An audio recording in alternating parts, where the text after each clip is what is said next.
తాకట్లో ఉన్న బంగారాన్ని విడిపించి ఆ రోజున మార్కెట్ ధర కట్టి మిగిలిన డబ్బును మీకు అందిస్తుంది కొమ్మూరి గోల్డ్. సో సాగర ఘోష రాయాలన్న ఆలోచన మీకు ఎప్పుడు వచ్చింది సార్? అది 97లో నేను గరికపాటి కాలేజీ సొంతంగా నిర్వహిస్తూ ఆర్థికమైన ఇబ్బందుల్లో కూడా ఉన్నప్పుడు అప్పుడు కూడా ఈ కవిత్వం పోలేదు. నాకు అది ఆశ్చర్యంగా ఉండేది. ఎన్ని కష్టాలు జీవితంలో ఉండని, ఉద్యోగంలో ఉండని, కుటుంబంలో ఉండని, ఆర్థికంగా ఉండని, మనస్సులోంచి కవిత్వం సరస్వతీదేవి నన్ను వదల్లా. మీరు ఆమెను వదలడు కదా, ఆవిడే నన్ను వదలలేదు. అంతే అనుగ్రహానికి పాత్రుడయ్యాను నేను పూర్తిగా. నువ్వు పుట్టింది ఇందుకోసం కాదు అని వెనకాల నుంచి ఆవిడ ఒక దెబ్బ ఇస్తున్నట్టే ఉండేది. ఎప్పుడు నువ్వు ఎందుకు ఇవి ఆలోచిస్తావు, నీ పుట్టుక వేరు అన్నట్టుగా ఏదో అది మీరు గ్రహించారా తర్వాత? అనిపించే నాకు. ఎందుకంటే అన్ని ఆర్థికమైన ఇబ్బందులు ఉండి అసలు ఏమిటి భవిష్యత్తు ఏమిటి అగమ్యగోచరం. పిల్లలు పుట్టారు, అప్పటికి 5-6 ఏళ్ళు వయస్సు, ఎదుగుతున్నారు. వీళ్ళని ఏం చేయాలి? చివరికి తండ్రి గారు అవధానాలు చేసి ఆస్తులు అమ్మేశాడు. మా నాన్నగారు నాకు 4 ఎకరాల పొలం ఇచ్చారు. 4 ఎకరాలు అమ్మేస్తే పరిస్థితి ఏమిటి? ఇలాగా అని అనుకుంటున్న రోజుల్లో కూడా కవిత్వం ఆగలేదు. ఆ ఇబ్బంది కూడా అంటే నాకేమీ లేదు, ఆర్థికమైన సాయం చేయమని కూడా నేను అమ్మవారిని అడిగాను, మనుషుల్ని అడగలేదు. ఇప్పుడు జాషువా అంటాడు కదా, నన్ను వరించిన శారద ఎక్కడికి పోతుంది అంటాడు కదా. నాకు అమ్మవారిని అడిగాను. నీ ఆశావక దృక్సరోజముల్ జలములన్ నిత్యమునే మున్గి ఈ స్థాయిన్ వడగంటినంచని మహాసంతోషమున్ పొందెదన్. గేయంబున్నను గాయముల్ తొలగునే గీర్వాణి సంపన్నత స్థాయిన్ నాకు అనుగ్రహించి జనని సంసారమున్ బ్రోవుమా అని అమ్మవారిని అడిగాను. అప్పుడు ఇచ్చింది. నేను ఈ పద్యం రాసిన 6 నెలల్లో నేను ఐశ్వర్యవంతుడయ్యాను. అంటే సరస్వతీదేవిని అడిగాను, నేను లక్ష్మీదేవిని అడగలేదు. అంటే కనకధారా స్తవం కూడా మీకు ఎంత కురిపించింది అన్నారు, అలాగే ఈ పద్యం కూడా మీకు ఐశ్వర్యాన్ని పద్యం నేను సరస్వతీదేవికి చెప్పాను, ఆవిడ ఇచ్చింది ఐశ్వర్యం. ఈ దేవతల మధ్యలో ఈ భేదాలు ఉండవండి. అది నాకు ఒక శతావధానం చేస్తే నాళ్ళబండి కవితా ప్రసాద్ 2009 ఎప్పుడు పెట్టాడు. నేను ఊహించలేదు. నేను ఏదో పద్యాలన్నీ 100 పద్యాలు ఏవో చెప్పాం కదా, అందుకని పద్యానికి 200 ఇస్తారని ఆశిస్తున్నాను ఏదో అన్నా సరదా. ఇంకా ఎక్కువ ఇస్తే మీకు అభ్యంతరం అన్నాడు. నేను 20,000 25,000 ఇస్తాను, 50,000 ఇచ్చాను. గవర్నమెంట్ తరఫున ఇప్పించాను. గౌరవంగా. అప్పుడు నాకు ఇంటికి వచ్చి నేనేం చెప్పుకున్నా తెలుసా? మొన్న శతావధానమున ముగ్ధ మనోహర భావజాలముల్ మెన్నగ నింపి నన్ను అనుగ్రహించితివి సంపన్నలినాక్షి నీ చెలిమి పట్టున నన్ను అనుగ్రహించి. సంపన్నలినాక్షి నీ చెలిమి పట్టున నన్ను అనుగ్రహించే నే విన్నదబద్ధమయ్యే కవి వీరులకు సిరికేమి లోటగున్. సాధారణంగా సరస్వతి కటాక్షం ఉంటే లక్ష్మీ కటాక్షం. కానీ మీరు ఇందాక చదివి పద్యం సరస్వతి పద్యం చదివారు, సరస్వతి మీకు లక్ష్మిని ఇచ్చింది. అంటే నేను అబద్ధం అమ్మ, ఇది సరస్వతి ఉంటే లక్ష్మి ఉండదంటారు. అత్తాకోడ ఇవన్నీ మానవులు పెట్టుకొని వీడి చేతకాక డబ్బులు పాడు చేసుకుని ఆస్తులన్నీనండి వ్యసనాల వల్లను దుబారా ఖర్చుల వల్ల పాడు చేసుకుని నేను పండితుడిని కాబట్టి నా ఆస్తి పోయింది, లక్ష్మీదేవికి నా మీద అనుగ్రహం లేదంటే చేతకాంత అనమాట. అంతే. నీకు నిలబెట్టుకోవడం తెలియదు ఆస్తిని. విద్వాన్ సర్వత్ర పూజయేత్ అంటారు. నిజమేనండి, విద్వాంసుడు సర్వత్ర పూజితే అన్నీ బాగున్నాయండి. సర్వత్రా వచ్చిన ధనంలో మనం కొంతైనా దాచుకోవాలా వద్దా? ఉంది కదా అని చెప్పి ప్రతిదానికి పార్టీలు ఇచ్చేస్తే వచ్చే ఆదాయం ఏమో 100 రూపాయలు, మన పార్టీ ఏమో 1000 రూపాయలు అయితే అప్పుల పాలకే ఏమవుతామండి. సో మీ జీవితంలో మీరు కళాకారుడైన ప్రతివాడు గుర్తుపెట్టుకోవలసిన పాఠం ఏమిటంటే ఈ కళ శాశ్వతమే, కళ ద్వారా ఆదాయం శాశ్వతం కాదు. కళ శాశ్వతం. అవును. కళ ద్వారా వచ్చే ఆదాయం శాశ్వతం కాదు. ఏ కళకి శాశ్వతంగా గుర్తింపు ఉంటుంది అనుకోవడం పొరపాటు. ప్రవచన కళకి ఇంత గుర్తింపు ఉంటుందని మాకు అనిపిస్తే ఉద్యోగాలు ఎందుకు చేస్తాం సార్ పని?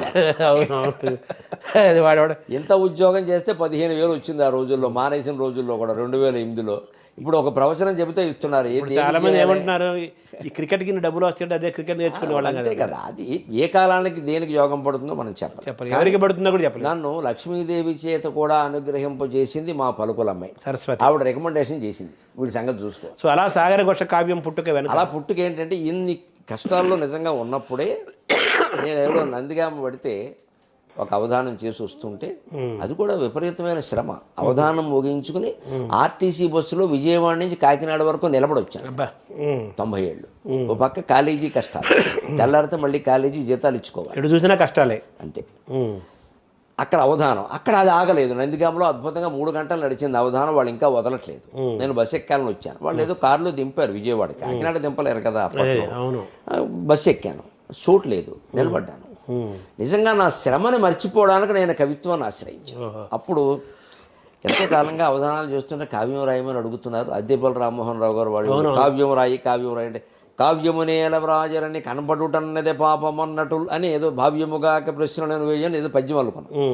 వీళ్ళకి సమాధానంగా మనం ఒక కావ్యం మొదలు పెడదామని దేని మీద రాద్దాం అని బస్సులో ఇలా నిలబడి ఆలోచిస్తూ సముద్రం మీద రాద్దాం అనిపించి, కాకినాడ సముద్ర తీరం కదా, అందుకే సరదాగా సముద్రం మీద పద్యాలు వెళ్ళడం మొదలుపెట్టాను.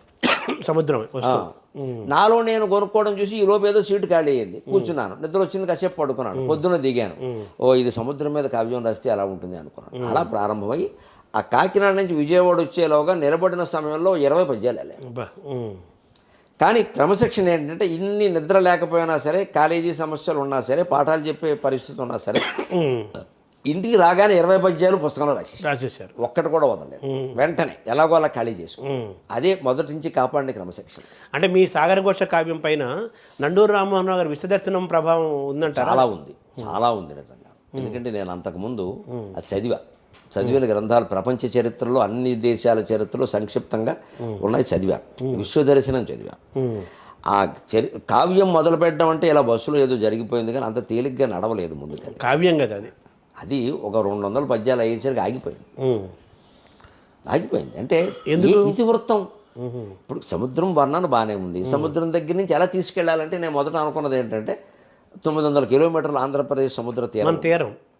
ఆంధ్ర పురాణం అని మధురాబంతులు వారు రాశారు కదా, ఆంధ్రుల చరిత్ర అంతా సేకరించి దాన్ని కావ్యంగా రాద్దాం, ఆంధ్ర వైభవం అని ఏదో పెట్టి సాగర ఘోషాన్ని మొదట అనుకోవాలి.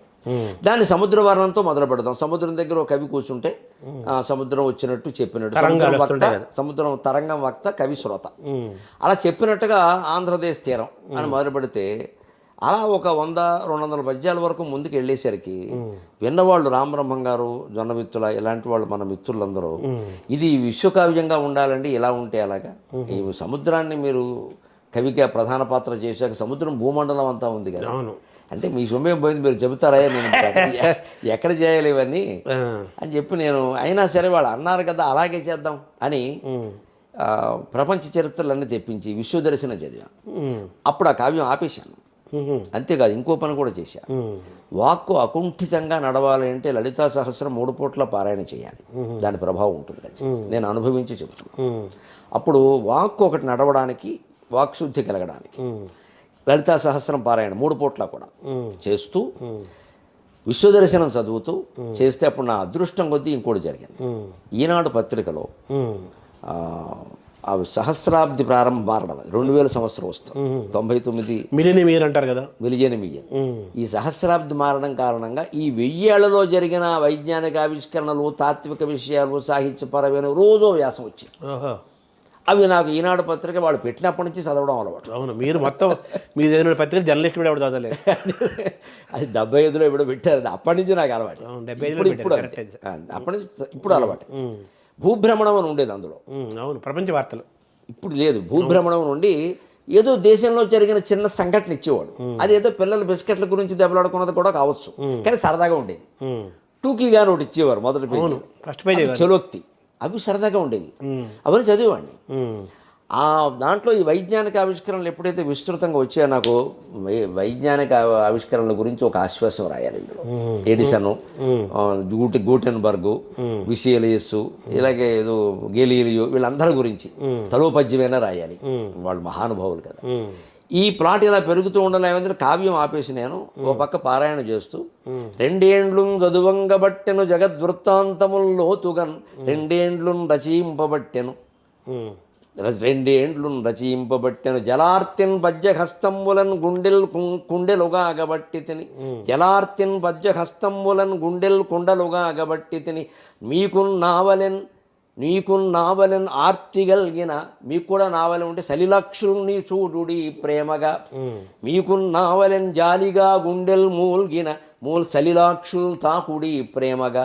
నాకు 2 ఏళ్ళు చదవడానికి పట్టింది, 2 ఏళ్ళు రచించడానికి పట్టింది.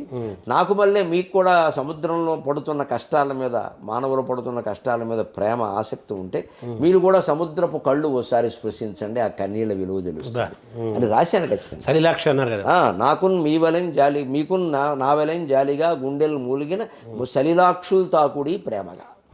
నీటి కళ్ళు ఏమిటి? అదే కవిత్వం కదా. నీటి కళ్ళు తాకండి మీకు తెలుస్తుంది.